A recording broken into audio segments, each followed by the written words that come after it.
So, good day guys. Sa video na to, tuturo ko sa inyo kung paano mag-flash ng HG8145X6. Globe po ito na modem.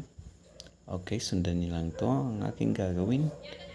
Okay, mag-static muna tayo. Okay, lagay muna natin yung IP 192.168.254.254. Okay, subnet mask. Ayan lang. Gateway 192.168.254.254. Okay. DNS. Save. Okay.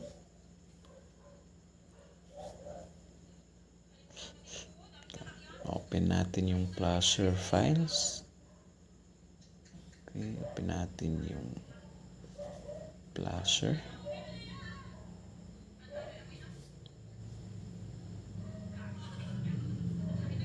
Okay. Locate natin yung weapon globe. Start natin flash. Okay. Okay, hintayin nyo lang mag-blink yun, mag-stop ang blinking na ating modem. At saka stop natin.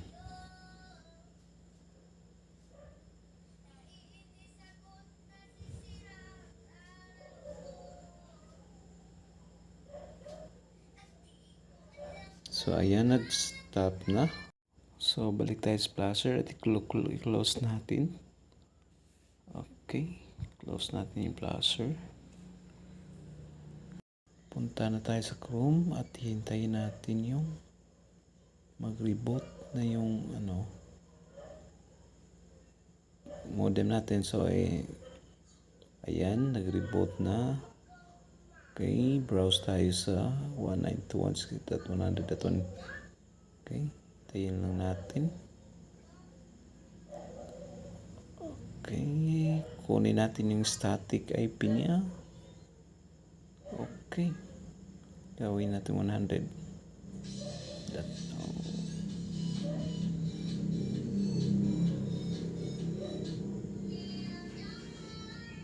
Okay, save.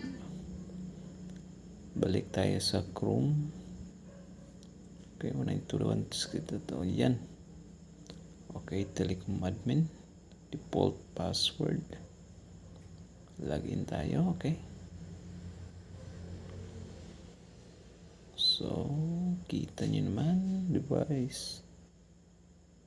Okay. Okay.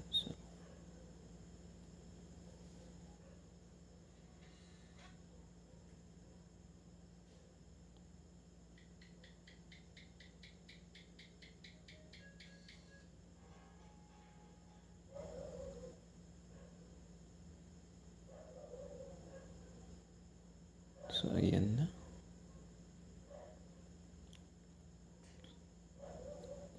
Check natin yan. Okay. Device information. Ayan. Ayan, ipon na. So, okay. Successful ang ating flashing.